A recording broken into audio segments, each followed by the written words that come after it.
জামাত ইসলাম একটা আদর্শ সংগঠন। কিছু কিছু ভিডিও দেখলে বোঝা যায় সাংবাদিকরা বাংলাদেশ জামাত ইসলামের আমিরকে যে কোনো ধরনের প্রশ্ন করে তাদের মুখে কিন্তু আটকায় না।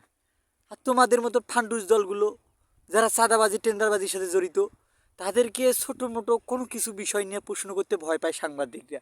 হ্যাঁ, তাহলে দেখো, বাংলাদেশ জামাত ইসলাম যদি সরকার গঠন করে আমাদের মতো সাধারণ লোকগুলো তার কাছে বলবে আপনি এটা করলেন কেন, এই টাকাগুলো কোথায় নিয়ে গেলেন, আমাদেরকে দিলেন না কেন, নির্ভয়ে বলতে পারবে।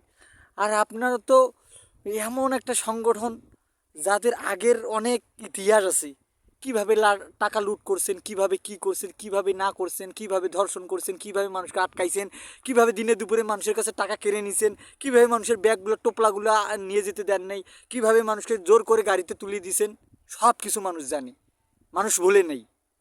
তবে বাংলাদেশ বাংলাদেশ জামায়াত ইসলাম একটি আদর্শ সংগঠন, তোমাকে মনে রাখতে হবে।